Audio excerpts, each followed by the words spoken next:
Welcome everyone once again. This is FIAPO's webinar on Learn from Leaders series. So I'm Sarita. I'm part of FIAPO. FIAPO is the Federation of Indian Animal Protection Organization. And FIAPO has been an apex animal rights organization for a decade, working in India extensively for the rights and protection of the rights and the interest of animals in this country. And we work federatively. We have 170 member organizations that are part of this federation, and we have more than 1,000 volunteers across 90 plus cities in India. And today on the panel, we have two very amazing women with us. And there's Bharti Ramachandran, who's FIAPO's CEO, and Roshni Sanghvi, who's a leading plant-based nutritionist, fitness trainer. She helps with body transformation. She's really amazing at what she does. And you can also follow her on social media, look at her work more on her IG. So a bit about the topic that we have chosen today. It's about handling hormonal imbalance and menopause with a plant-based diet. And so about our panelists, Bharti Ramachandran heads FIAPO as CEO. She's a communication and fundraising professional with 26 years of experience, of which 20 years have been in the non-profit sector. She works with non-profits to effectively tell their story, raise funds, and change policy and attitudes. She founded and ran Barapani, a strategic consulting firm and design agency for non-profits. She is also an international keynote speaker and a masterclass trainer on resource mobilization and communication. She has worked with 300 plus organizations across Asia and Africa. And if I can say this, she's also a very compassionate and very collaborative leader. So thank you for joining us today, Bharti. Thank you for taking time on Saturday. Hi, we have Roshni with us. And Roshni Sanghvi, that you also know from social media, maybe as Vegan Khalisi. She is one of India's leading plant-based sports nutritionists and transformation specialists. She was the first person to compete in a professional bodybuilding on a 100% plant-based diet. She's a globally certified wellness and fitness expert. Having a master's in clinical psychology, Roshni works with clients with body image issues, anxiety disorders, eating disorders, and she helps them heal through a plant-based diet and lifestyle modification. She has more than 10 years of experience in the fitness industry and has more than 12,000 clients worldwide who are and have been benefiting from her fitness and nutritional plans and guidelines. So thank you for joining us today, Roshni. It's a Saturday. You have a busy week throughout, we know, but it's amazing to have you here with us once again. So, just to sort of set a context of the webinar, we know, what are the common symptoms that are there for hormonal imbalance or menopause. Women come to understand that at a certain age. But what are some of the physical and the mental implications of hormonal imbalance and menopause for us, and breaking this gender, this typical gender stereotype that is set into the hormonal imbalance category. Please also help us understand it from all perspectives, regardless of the gender. Sure, of course. Thank you so much. Thank you, Sarita. Sarita, I've been connected with you for about 2 years now. And it's always a pleasant experience. Thank you so much, Bharti. First of all, the kind of work you guys do is really hats off. I was right before our call here, I was going through the Instagram, the link which you posted, and I was seeing the 21-day challenge, the Gujarat Dairy, about that you did a report. So many things happening in FIAPO, and it's always nice to see FIAPO grow. Always here to answer any questions. I love being on panel with FIAPO at all times. So with menopause is, personally, my mom went through menopause about 1.5, 2 years back, and her journey was extremely smooth, and it was almost like we didn't even realize. But at the same time, when I'm working with a lot of clients, we see this very commonly, where women go through mental, first of all, emotional, and there's so much of a turmoil internally going on emotionally, physically. I've written a blog on this, and my inspiration for blog was when I see couples coming in together to work on my programs, be it fat loss, muscle gain, thyroid reversal. And you see the husband most likely seeing results much faster than the woman does.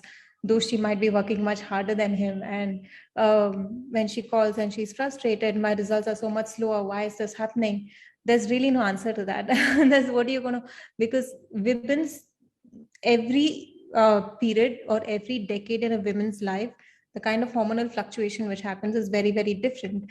And I always, when I'm working with women in their menopausal period, I always insist the entire family to join in the conversation, to understand this, that, because there's a lot of guilt also which comes in sometimes when women has mood swings. And then she goes into this feeling of guilt and feeling bad that I am a bad person and I'm not able to control my mood, but it's not in her control. And when someone with pregnancy is going through that, we realize that, we tell them that you're pregnant, it's okay. But when it comes to menopause and talking about menopause, family, just especially a lot of traditional families in India, they don't consider as a separate period. They don't consider that a woman needs more attention than, and to understand what kind of her nutritional need changes, her physical activity needs changes, everything changes, that needs to be taken into consideration. Menopause, the word menopause, is actually very, to my understanding, is very, very briefly described, but hormonal fluctuations happens as early as 5 years before menopause hits you, what we call the perimenopause phase. This is when women start experiencing, some form of hot flashes, or they experience night sweats. I had this lady who said that she used to wear sanitary napkins. So she used to change a sanitary napkin, come and sit on the sofa. And within like 30 minutes, she had to rush to the bathroom with a trail of blood. That's hot flashes. You're having these episodes where you have extreme bleeding. And this is mostly because of an elevation in estrogen levels in the body. Estrogen is a female sex hormone. Estrogen is not good too much or too little. Both ways it's bad. You want you want your estrogen levels to stay in ideal range. If you have too much estrogen is also associated with weight gain. So the more estrogen you have in the body, the more you tend to store body fat. Then it doesn't matter how little you're eating. You could be eating as little as 800 calories per day, but all of those 800 calories are converted into triglycerides or fat cells. Of course, I'm not talking about exact numbers, but you're storing more body fat versus someone who's eating 1600 calories, but for them, it's not stored as body fat. It's stored as something called glycogen, which is a temporary store. And this is very disheartening to see. It's not about food or how little you eat. It's just because you have elevated estrogen levels, your body is just storing more body fat and you're gaining more weight. And women get frustrated. Everyone gets frustrated. Imagine you're trying to really hard to diet and you're eating very little, but you're still storing body fat and you have no reason or explanation for this. So that happens with an elevation in estrogen. But when menopause starts hitting you, then there's a sudden fall in estrogen. And this also is associated with weight gain. Shockingly and ironically, you would start thinking that finally estrogen levels are coming down. But when estrogen levels are too little, then that leads to something called insulin resistance, which is a pre-diabetic kind of symptom. And unless you're looking after your nutrition and you're working on your nutrition, that also is associated with weight gain. So women tend to gain more weight during the menopause phase. But besides just estrogen levels dropping, and estrogen levels dropping is a very good sign. It should happen because elevated estrogen is associated with breast cancer. So the menopause phase in a woman's body, when it happens, it's biologically very important because the childbearing age it ceases, and then you don't need these extra hormones, which could lead to growth hormones and estrogen, which could lead to cancer. So your body is saying, hey, not planning for a baby anymore. Let me start dropping estrogen so I can protect against cancer. So that's very, very important. So when the estrogen level is dropping, it's important. But when the estrogen level drops, you have insulin resistance. Other thing is muscle mass. Women tend to not be able to gain muscle mass as easily. And muscle mass is very important because muscles eat up a lot of calories. So the more muscle mass you have, the lesser your body is going to store as body fat. The more muscles eat up the calories, you have the freedom to eat a little bit extra. Men generally, genetically have more muscle mass anyways compared to women. So even though men tend to gain weight also post that age 50 plus, it's not as much as women because men have a little bit more muscle mass, protects them. But women don't have that unless You're working on building your muscle mass from a very young age, from your 20s and 30s. Not to say that at 50s you can't. You can start at 50 and still build muscle mass and still not let body fat affect you. And I mean start. So I mean, like, you would have never entered a gym or done any kind of fitness activity, Ashtanga, yoga, or anything, but you could start at that age and you could start still doing it. So yeah, these are predominantly estrogen, estradiol and progesterone are the two hormones, and the fluctuation of this hormone starting from perimenopause to menopause is what really causes, weight gain and drop in muscle mass, drop in metabolism, thyroid hormone fluctuation, and even associated with non-alcoholic fatty liver if you don't look after yourself. Thank you, Roshni. So I think you've explained quite a bit about, the science behind how it happens and what happens to us. I think Bharti has some very interesting questions around it that we've already got from a lot of people on our team and externally as well. And they are somehow based on these symptomatic problems also. Can I just take a minute to just ask one more question, Bharti? My question is that, with some symptoms, we understand they come through, like, even when one is having a cycle monthly, there are some symptoms that happen. But what is like the, how do you figure out that this is okay, this is normal or not? Like, some people say that they have a heavy flow, they have a lot of bleeding that happens to them, but is it normal? Like, where do you divide, this is okay and this is not? Yeah, such a fantastic question, such a really nice question. If you all go to living ideally avoiding everything which raises which are hormone disruptors. Hormone disruptors could be in the form of food. There are certain foods which cause an hormonal fluctuation in the body. We are exposed to toxins in the environment. I did this on Instagram a few months back and it got really famous. If you go to a grocery store and you pick up your groceries and you're getting the receipt, which they give you, the bill, you touch the bill with sweaty hands and you'll see your fingerprints thumbed onto it. You see the imprintment. So when you see the imprintment, that means the ink has made its way into your skin. That's why you're seeing your thumbprint on it. And that ink is a hormone disruptor, estrogen disruptor specifically. Now, we wouldn't think about this. And how many times are we exposed to receipts like this?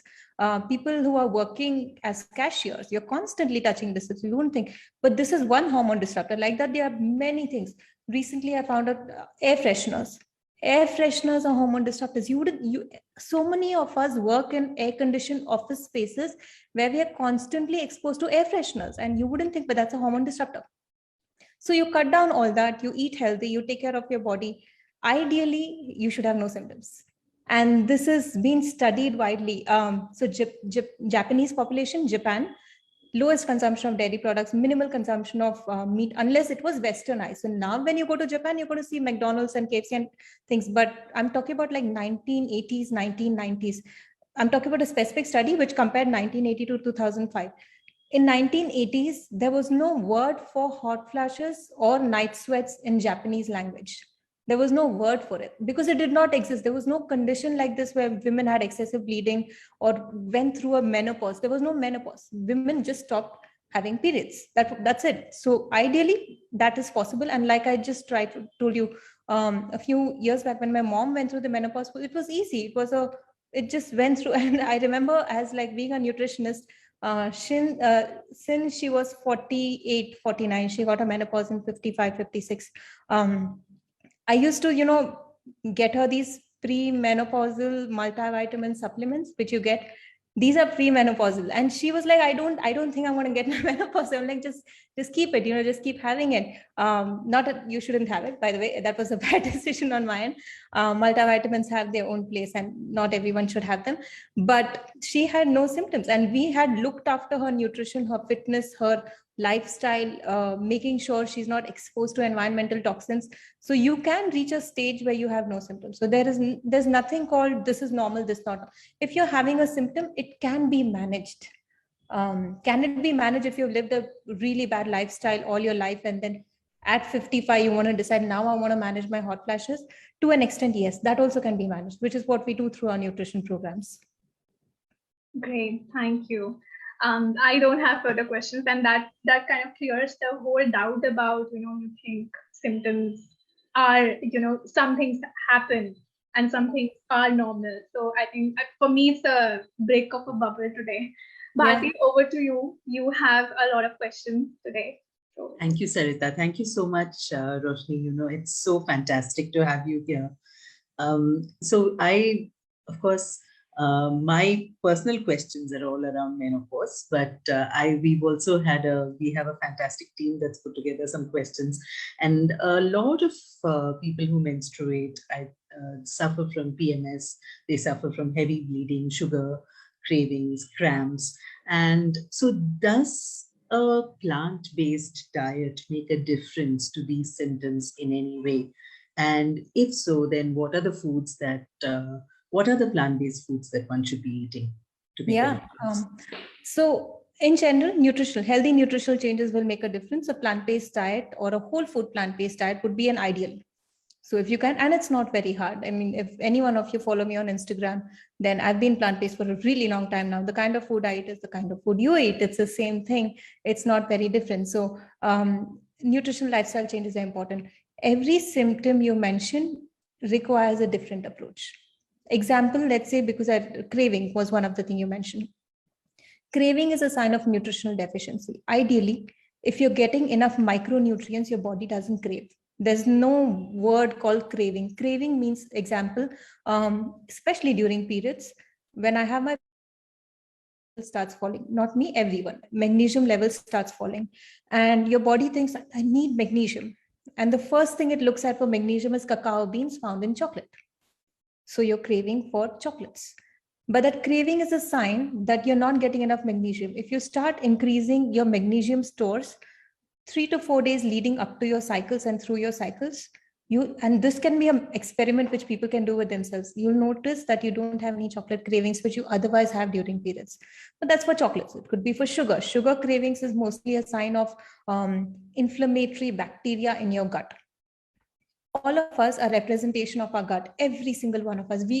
It's like we are not even humans. We are really just, like robots taken care of what the gut tells you to do.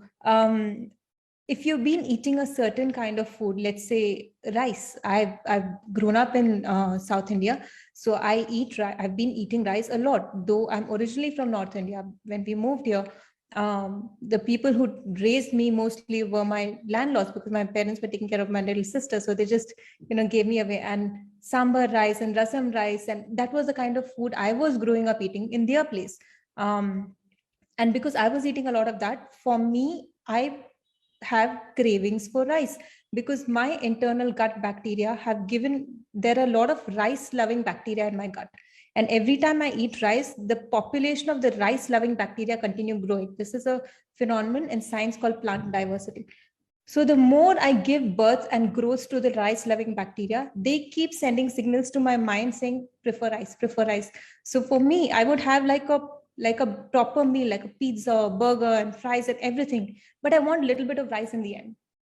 Yeah, so that's your cravings. That's, craving could be a sign of gut dysbiosis. Of course, when you go through a phase of menopause, your self-discipline level comes down, and that's completely normal. As in, you give in to your cravings a little bit more. That's completely normal. Not to feel guilty about, but understand the biology behind it. But it's still a sign of something. So cravings could be that. Hot flashes could be something else. So depending on what symptom someone is going through, we would recommend an approach for that particular symptom.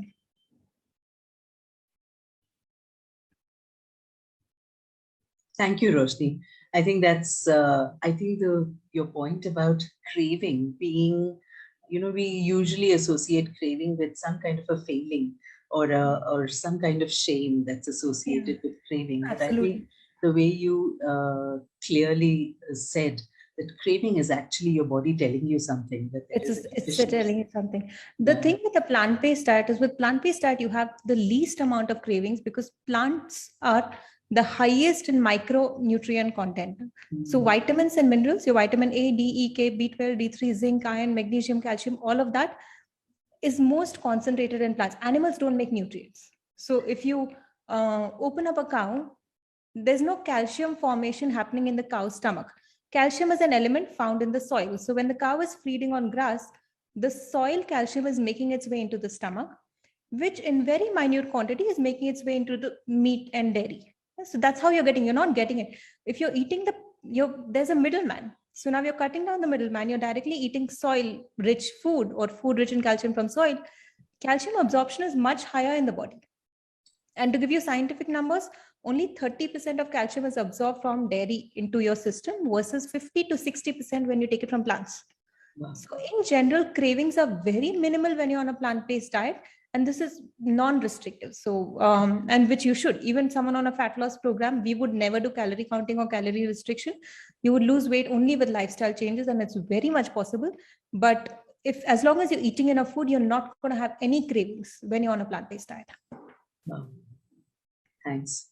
That's such good news. Yeah. There are a lot of there are a lot of people who are suffering from PCOS, and it's more and more common now to hear of people who suffer from PCOS. And one of the recommendations, is to go plant-based or eat a organic or whole food diet. And usually what you hear is that it's not possible for everyone to do that.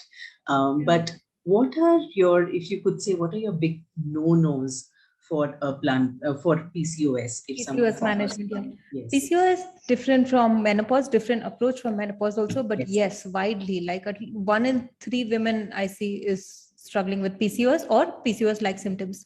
PCOS, if broken down, and it's very, like you break it all the way down, it's because there's inflammation and oxidation happening in the body. Inflammation as in, let's say you have a cut. So when you have a cut, your body says, hey, I don't want this to be infected. So it's sending a lot of white blood cells. It's sending a lot of proteins which help you repair. It's sending a lot of things to the area of the cut. And then you start noticing that in the area of a cut, you have a formation, you have a scar, and then you have reddening. It starts swelling up. So that's the sign of the body healing itself. That's called inflammation. That is inflammation.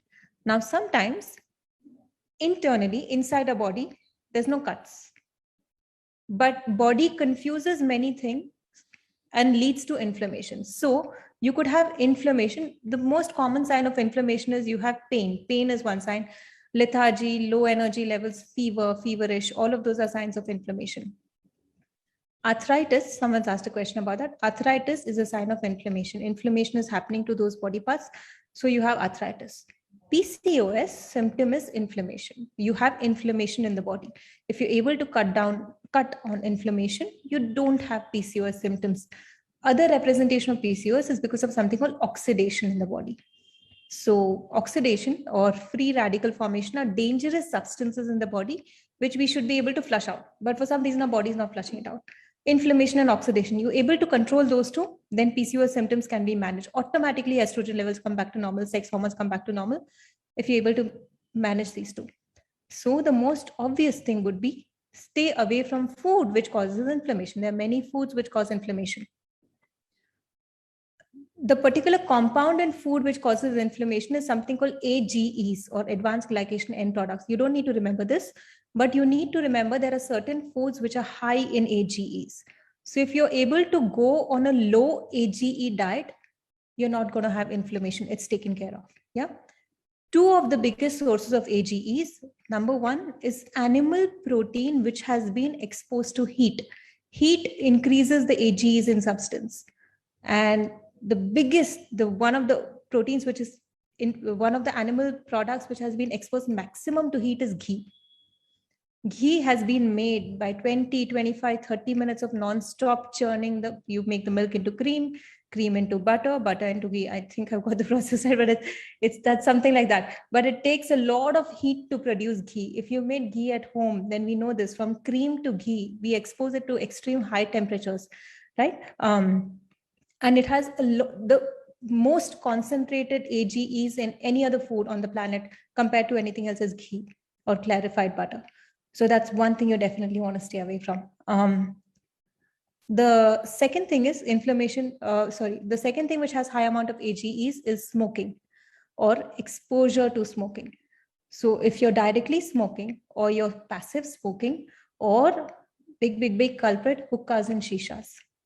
If you're doing a lot of hookahs and shishas, that gives rise to AGEs in the body, and that's causing inflammation. So these two should definitely be cut down. Obviously, take it the next step forward. Avoid dairy products. Dairy products are naturally very inflammatory. Dairy products also come in with a lot of sex hormones. The only time a cow gives birth, I mean, the cow gives milk is when it gives birth. So without birthing process, just like in humans, milk is not produced. And anyone who's gone through pregnancy knows the 1 year after pregnancy is the most hormonal turmoil. It's a horrible time because you have so much of estrogen in the body. The same is happening to the animal, no? So animal also has so much of estrogen. And when you milk the animal, where do you think all the estrogen is going to come to the milk, and the growth hormones are going to come to the milk, and it's going to come to your body. So I would avoid that. Second thing is oxidation. Inflammation, you solve it. The second thing is oxidation. Oxidation, of course, through food, but if you start including antioxidant food or food rich in antioxidation, then that helps you reduce the oxidation in the body. Fruits and vegetables are biggest source. Fruits, vegetables, lentils, pulses, green leafy vegetables are very, very, very high in that antioxidant content. Now think of your plate. If you put a slab of meat on your plate, then there's not enough place for fruits and vegetables. So you're cutting down on fruits and vegetables. You won't be able to. An average human can only eat this much. So if you put, dairy products, then you're cutting down on some other source of fat, because you're not going to be able to. So remove that, include food high in antioxidant content, and plant-based diet is not very hard. It's really not hard. Do this as an experiment for yourself. Next meal you're sitting to eat, make it vegetarian if you're not vegetarian already. And you look at your plate. Most of the food is anyways vegan. There will be a few components here there which can, and thankfully right now in India, the veganism in general is booming so much. Access to produce is so easy. It's so very easy. So it's not very difficult to get produce or, try plant-based curds, plant-based milk, plant-based dairy alternatives. And once you start making the switch slowly in your house, you will get used to it. Yeah. Sorry. Wow, ghee. It's probably the single largest culprit in an African home, right? And it's an invisible ingredient almost. Yeah. So one of the questions that we got is many gynecologists prescribe birth control pills for PCOS, but there are lots of after effect, and it completely throws off the body's hormonal balance. So when a person makes a shift to a plant-based diet, can the person stop taking birth control pills for PCOS? Yeah, and this is a very controversial topic too. And I think one place when nutritionists and gynecologists go very different ways, and both, trust me, have the best interest in mind. One of the gynecologists on my panel, when we work with clients with PCOS or trying to get pregnant, fertility issues, or with regard to menopause, then we do a multifold approach. It's me working as a nutritionist. We have a gynecologist, and then we have a psychologist working on the team, and then we have a couple of other nutritionists. So everyone works together. And the gynecologist, when I met her the first time, she started off as my client. So when we were talking, and of course, everyone's researched a lot about hormone replacement therapies and birth control pills and any kind of hormone, artificial synthetic estrogen and progesterone hormones. And when I was talking with her, and she works in a government hospital in Bangalore, and I was telling her, this is so wrong that I see so many gynecologists prescribe hormone replacement therapy for kids as young as 19 and 20. It's not fair. It's so wrong. And her viewpoint completely changed my approach, because she was like, on an average, she sees about 8 to 10 patients per day, teenagers who are pregnant and come in for abortion. And she sees teenagers who are raped coming in for abortion, or and I'm talking rape among family members. And her approach was, if we can prevent this, or in a lot of conservative families, men don't agree to use condoms, men don't agree to use any form of birth control. It's not masculine. So you see repeated pregnancies to a point when women's heart condition is so weak that she can't carry any more pregnancies, but the husband still doesn't care and would still continue to do. So her understanding was, if taking a birth control pill is going to solve this issue, then you should be taking a birth control pill. And it made absolute sense to me. So if someone is looking from that approach, working in and out with clients, where you're seeing cases of multiple pregnancies and miscarriages and abortions, then in that case, of course, it makes sense to take a birth control. And I think a lot of us here are very, very privileged where we have this open relationship to talk to our spouse or talk to our partners, and make decisions with regard to our bodies.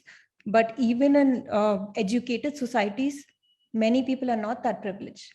So for someone having that mental satisfaction that, as long as I take a pill, I won't get pregnant, no matter what he does. If it's going to help, then maybe that's the right approach. So now my approach has changed a little bit with regard to person basis. But of course, when you're taking a birth control pill, I have seen young kids going through depression, mood swings, eating disorders, obesity, and cancer. And if you go on cancer.gov, which is a website dedicated to research for cancer, you're going to see that birth control pills have an elevated risk of endometrial cancer. So you are exposing yourself to, plus the second thing is your body, if your body is not producing the hormones necessary for you to get your period, then fix the root cause. What's the point of giving yourself a hormone to fix the hormone which is not produced in the body? There's something happening. Your body is demanding attention. Give it attention and fix the root cause, because right now hormones are not being produced, and you're trying to band-aid the wound without trying to understand what caused it in the first place. Tomorrow, some other part of the body, some other wound will happen because you haven't fixed the root cause. Yes. Also, making lifestyle changes is hard. When you're living in a family of meat is one of the causes for PCOS because of high inflammatory and oxidation. When you're living in a family where everyone's eating meat on the table, and this 19-year-old girl has to make a vegan choice and eat her vegan meal, 19-year-old, because parents are, of course, with all good intentions, no bad intentions, but parents are saying, you won't get married, you won't be able to have kids, and you're fat. And the parents do that unintentionally. They're not intentionally, but subconsciously, these things, the kid is hearing these messages. Imagine the negative food association formed. So for people who are not willing to make lifestyle changes, if this is the only option, then this is the only option. But I can say this, PCOS symptoms can be managed with nutrition and lifestyle changes and fitness alone. If those three pillars are taken care of, then you won't have to worry about PCOS or PCOS symptoms. It's not very difficult. It's not even very difficult to manage. But if you have kids at home, then please, as a family, work together. Don't leave the child alone. And the child has PCOS, first of all, because the lifestyle was bad. That is parents' responsibility. So they have to take a proactive step. Everyone in the family has to make a change, not only the child. So yeah, it can be managed. But then if there's no other solution, then you have to go towards hormonal control. Thanks, Roshni. So this, we've talked about PCOD, but then there are also lots of questions about endometriosis and whether that can be controlled or managed or cured on a plant-based diet. Yeah, endometriosis definitely can. Endometriosis affects fertility, which is very, very, again, for people who don't have a very open relationship. Especially in India, I've seen you have in-laws pressure and you have, husband pressure, and there's a lot of blame game. You can't get pregnant, then why did I marry you? And there's so much of that happening. So I think in many cases, I also feel now what tends to happen is couples decide to have a child once they are settled, so much later in life, in their mid-30s or late 30s or early 40s. And then they haven't thought about that child, the child making process it can't be fast forward. It takes the time it takes. But then you have this deadline. I'm already 35. I have to have a baby in the next 1 year. And that stress, along with endometriosis or PCOS symptoms, can make things worse because so much of it depends on your, your mental status. And even if women go through with pregnancy, the pregnancy is not the healthiest, or it's not. So I've seen this happening. It can be managed, can be controlled. But with anyone who joins the program for fertility, I tell them, give yourself 1 year time. Don't plan a baby. Next 1 year, just fix your body, boost your boost your iron stores. You need good stores for your baby to be born. Take enough folic acid. So include all these things, and then after a year you plan a healthy pregnancy versus trying to next month is the deadline or the month after that is the deadline. It doesn't happen like that. Thanks. So from what I hear you saying, that there are lots of these that can be managed through lifestyle changes, and especially if we start them early on.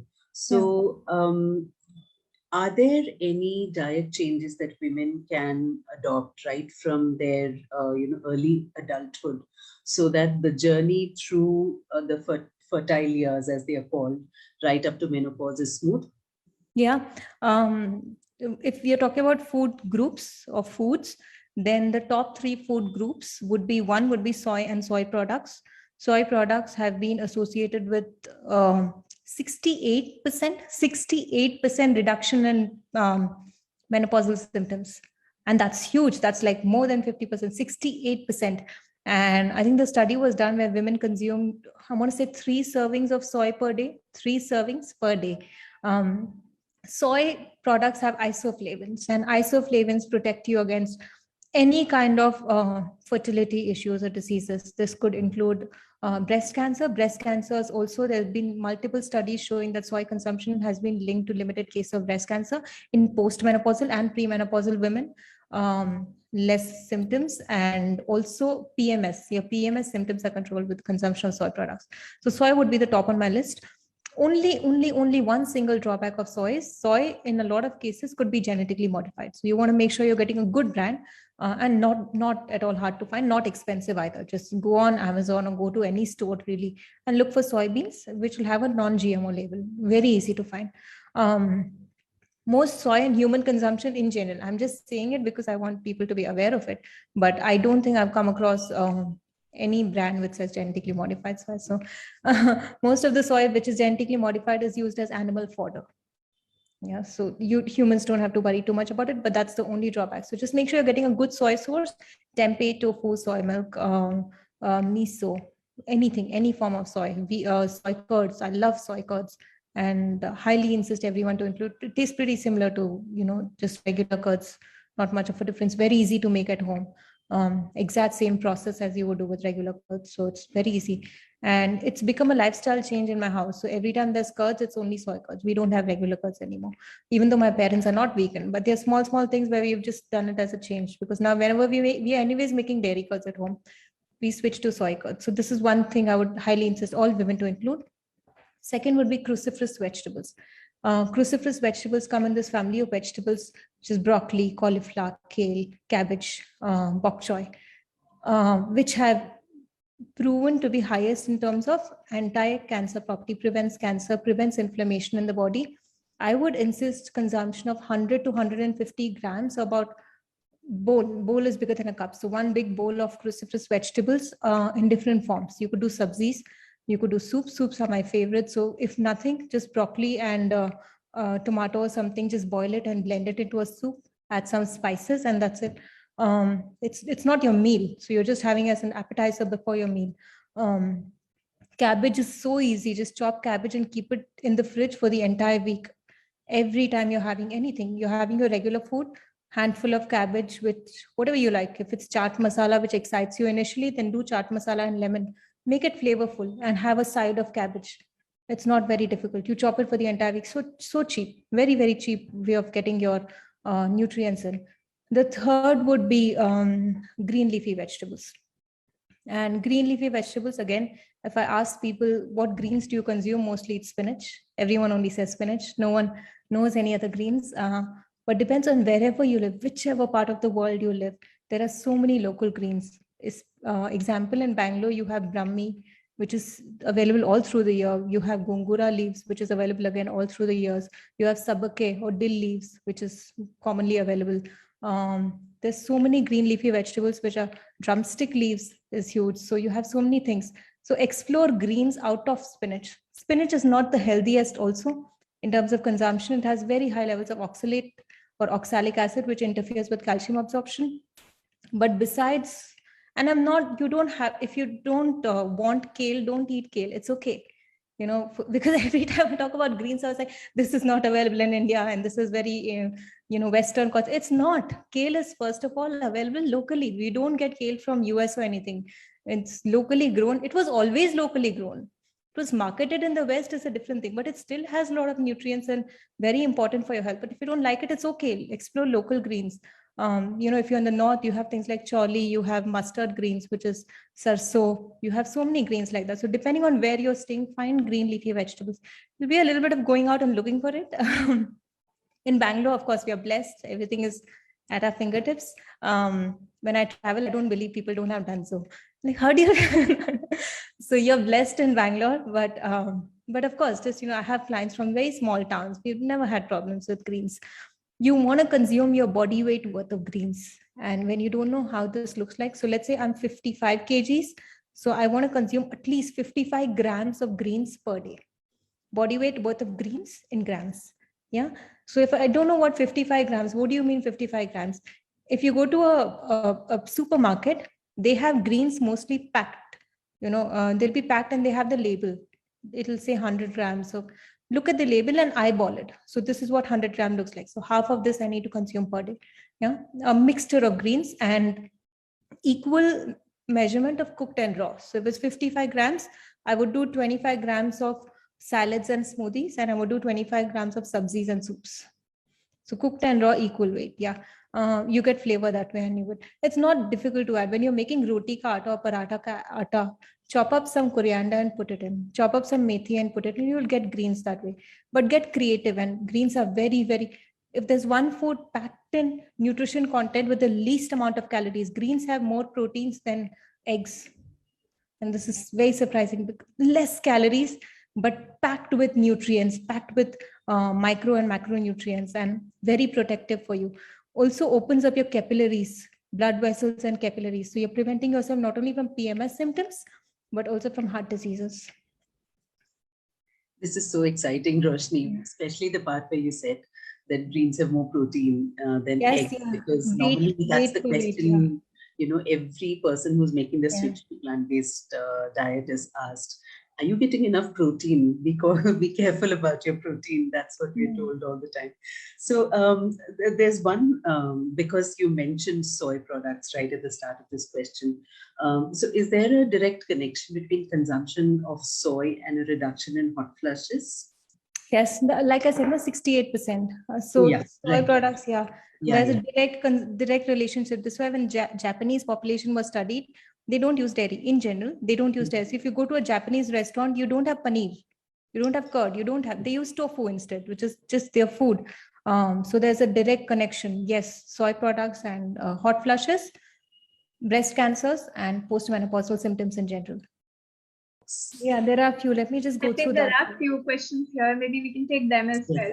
They were connected to the conversation that was happening, and we have about 15 minutes. Yeah.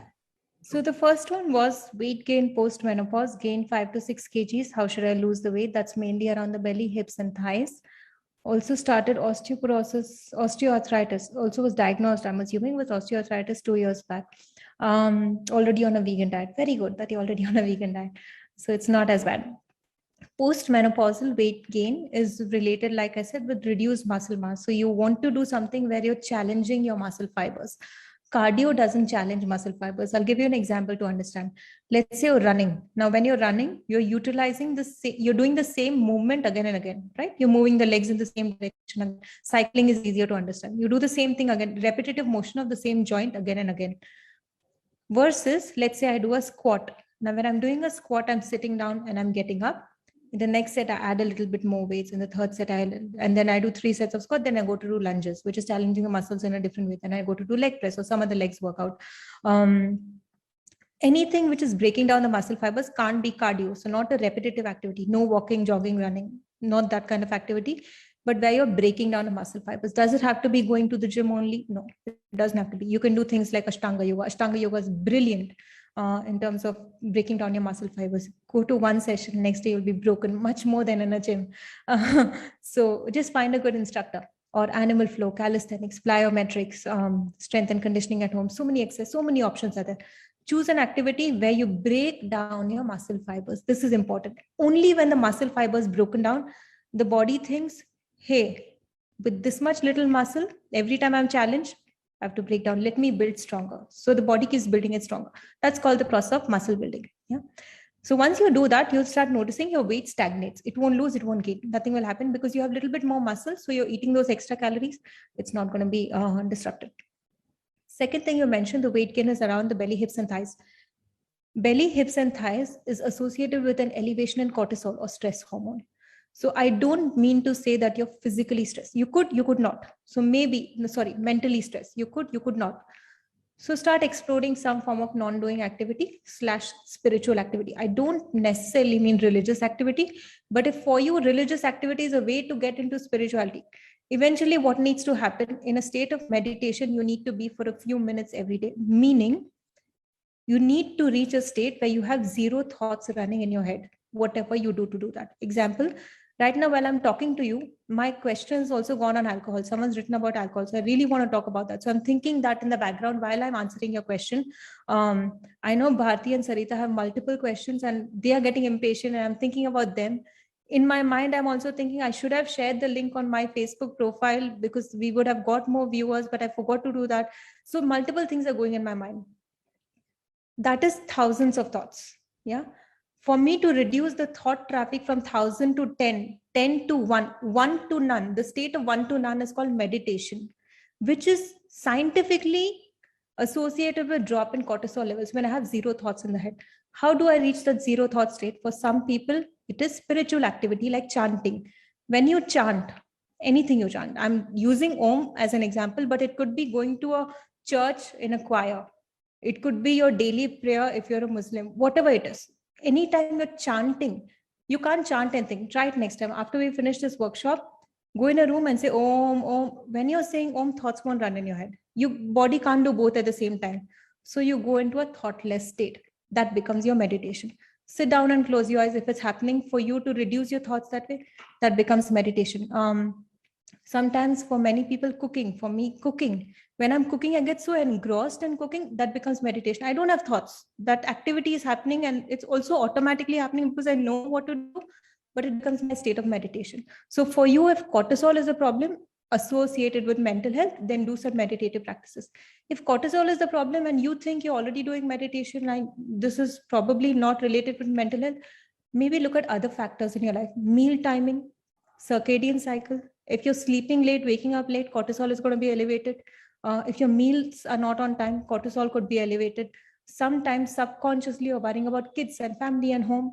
It's not really stress. It's more of lack of planning. Cortisol could be elevated. So find out in your case, what is elevating your cortisol. Start strength training, reduce cortisol levels. Third, make sure you switch towards a plant-based diet. We don't realize fats have double the calories than proteins or carbohydrates. Oils, all of us consume a lot of oils. We don't think about it, but that could be a big predictor in terms of getting extra calories from outside. So maybe in your case, you're getting too many calories. So that could be your, you've mentioned osteoarthritis. That means you have inflammation. So maybe your vegan diet is also inflammatory. The kind of foods you're eating could be inflammatory. Processed foods, oils, and all of these could be inflammatory. Switch towards a anti-inflammatory diet. Your osteoarthritis also will go and weight loss will happen because anti-inflammatory diet is associated in general with lesser calories. So that should help. Next is hormonal imbalance is talked always in the context of females. Do men experience such issues or manifest in the form of diseases? How does one avoid dairy? And dairy, this is a really good, very interesting question. This happened just yesterday when my partner and I were discussing and he came across a study. I haven't even read it yet, so I'm not very sure about what was if it's a valid study or not, but the study was talking about how people on a vegan diet have lower anxiety levels than people on a meat eating diet. Only anxiety was, we've compared depression. We know it's a very clear indicator that a plant-based diet is associated with lower levels of depression. Reason being serotonin, which is your happy hormone, 90% of serotonin is secreted in your gut, not in your brain. And this is very surprising for me because we associate with all hormones in the brain. Serotonin is secreted in your gut. So if you have something called as a gut dysbiosis, I'm sharing a quick picture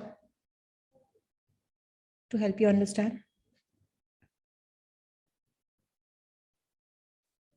It'll be easier if you take a screenshot because out of memory, all of us think we are at a type 4. This is your poop chart or a representation of your gut health. Yeah.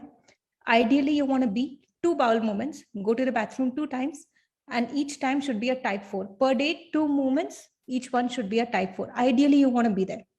If you're a type 1, 2, 3, 5, 6, 7, and you're having one bowel movement, or you're having one bowel movement every 2-3 days, anything of that sort is happening, that's a sign of gut dysbiosis. Dysbiosis only means, you can Google this, it's called Bristol stool chart, if anyone's interested.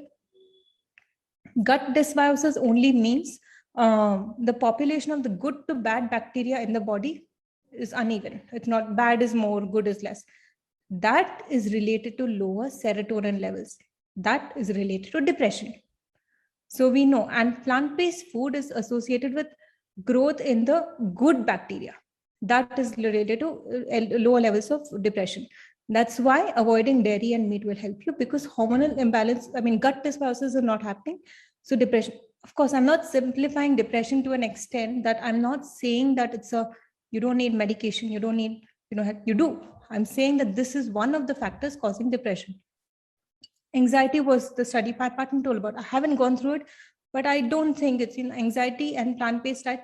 There was this very interesting other study which talked about people who worked in slaughterhouses. I'm not talking about who ate meat. People who only worked and were exposed to toxins of slaughterhouses. When you cut an animal open and toxins touch your skin, that was associated with elevated cases of anger and domestic violence. And this was so surprising that you're not even having to consume it. You're just being in the environment where the hormones of the animals, the blood, all of that is just touching your skin. And that is associated with elevated anger issues. So plant-based diet definitely help. Do men go through? Yes, men also absolutely go through around the same time. Weight gain is also an issue with men around the same time. It is a change. Sexual function drops in men, low libido levels around the same time. It is a change in the body. So men also go through similar things as women, highly inflammatory food, antioxidant food, avoiding dairy and meat. It definitely helps. Yeah. Alcohol has good vegan varieties. Can we have little alcohol every day? Alcohol is associated with cancer, even small quantities, and associated with a drop, disruption in your circadian cycle. Circadian cycle is basically, let's say, how you sleep at night. Yeah. So when someone has alcohol, what do you have a better sleep, right? Right? Yes or no? No, you don't. You don't have a better sleep. When you have alcohol, you pass out. And pass out is like a drug. When a doctor gives you a drug and you pass out is not sleeping. So the REM sleep, deep sleep, stages of sleep, all of that associated with good activities of hormones in the body, that tends to happen when you get your good night's sleep. But alcohol makes you pass out. So you're not getting that deep sleep. Mostly if you have a bad night of drinking, you'll wake up in the wee hours of the morning, 5 a.m., 6 a.m., and you can't go back to sleep because you passed out and then you woke up from your passed out state. So it has a disruption in your sleep habits. I would say stay away, and it causes a disruption in your gut. So it does give rise to inflammatory bacteria. Think of it, no? When we have a wound, we put alcohol on it to kill all the bacteria which is there. Same thing is happening when you're drinking alcohol.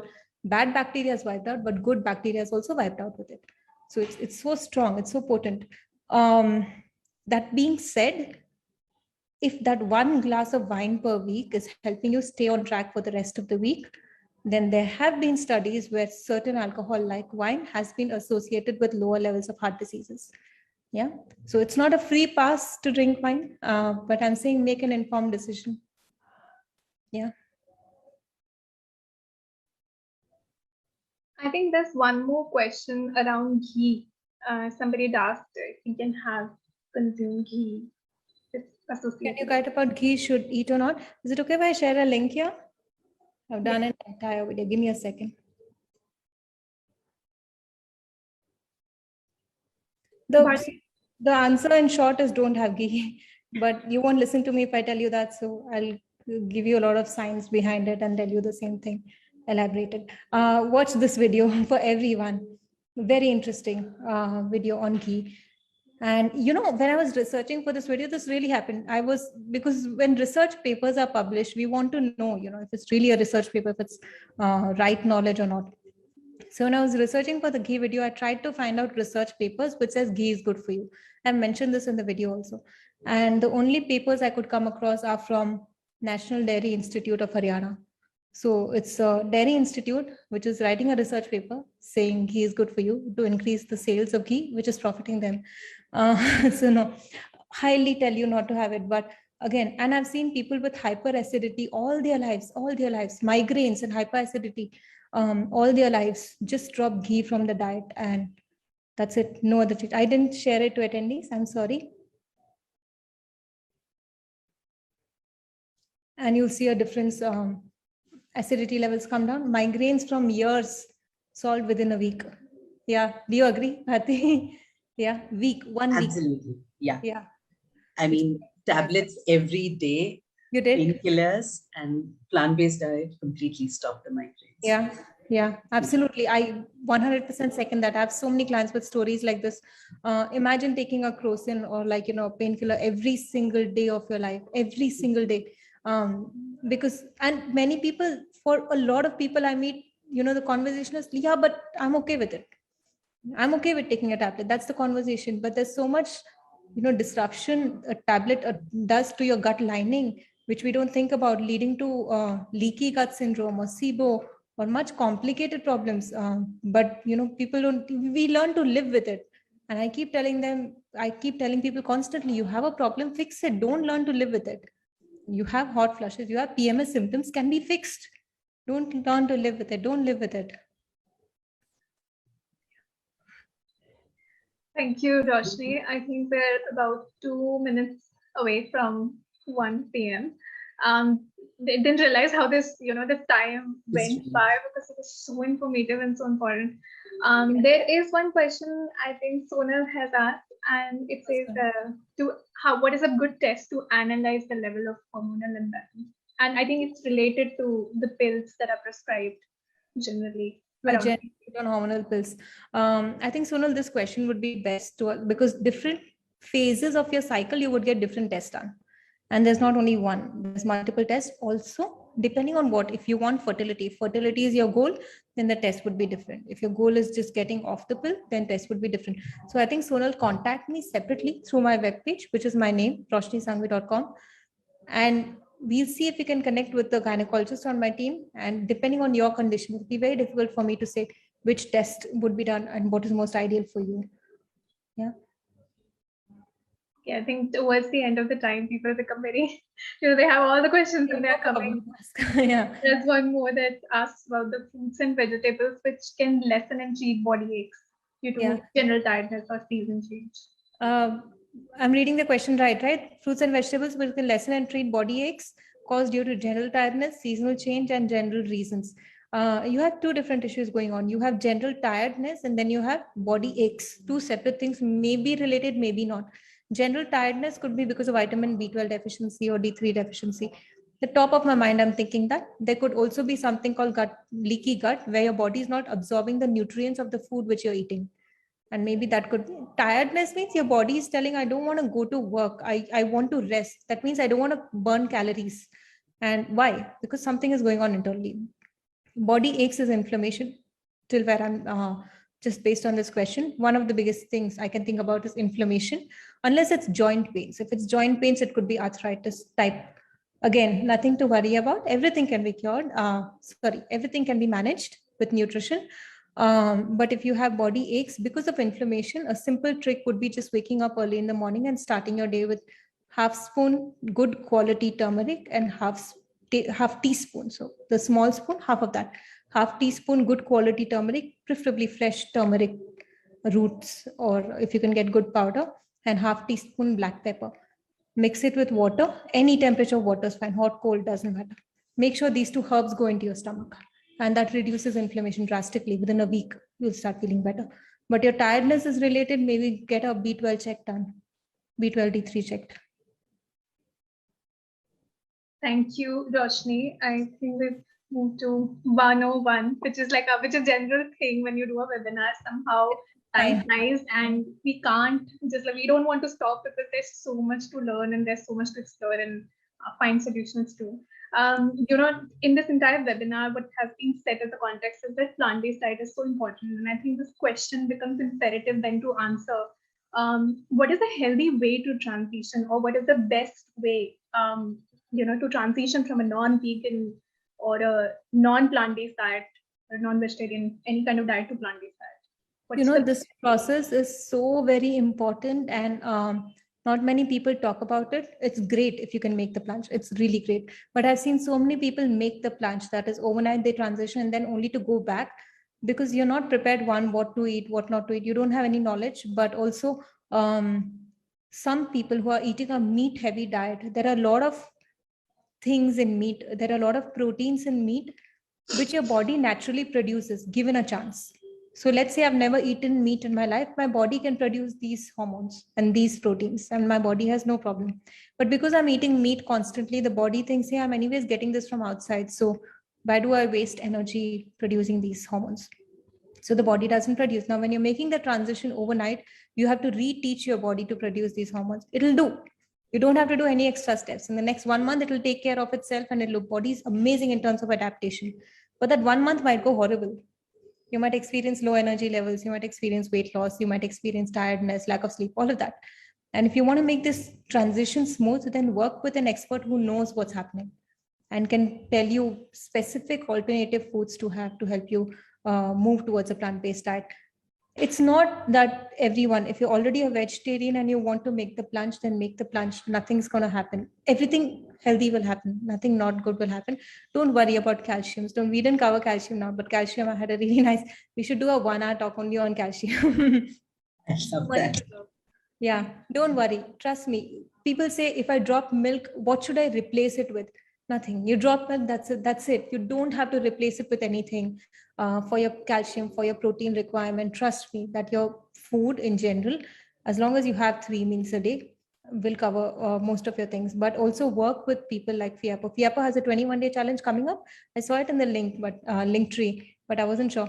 If they do have a 21-day challenge coming up, please be a part of that. Because as part of the challenge, you're in a community, you're in a group, you have recipes sent to you. You don't have to think so much, is this vegan, is this non-vegan? I remember my day 1 of vegan. I decided, I think must be a Sunday. I decided Monday onwards, I'll go vegan for a week. That morning, we as a family went for breakfast. And in South India, you get idli sambar. So when I was sitting and, anything I touched, and everyone was being judgmental. It was family and extended family. So everyone's like, you can't do this, you can't. But at least fermented, it has curd. But dosa has this, but chutney has. So everyone is, and I didn't know, like no one knows, right? Unless now we of course know. By the way, idli doesn't have any dairy products. You can have idli. So does dosa, except if you're having rava dosa or something, then probably it has curds. But at that point, and I'm thinking, I really can't eat anything. Like I can't eat anything, but so having a support system for me, which came in the form of Vegan Bangalore group, I came across Vegan Bangalore through Facebook, and they have potlucks going on once in a month. They used to, at least. I don't know post-corona what happened, but once in a month, all the vegans in Bangalore would get together and do a potluck in Cubbon Park.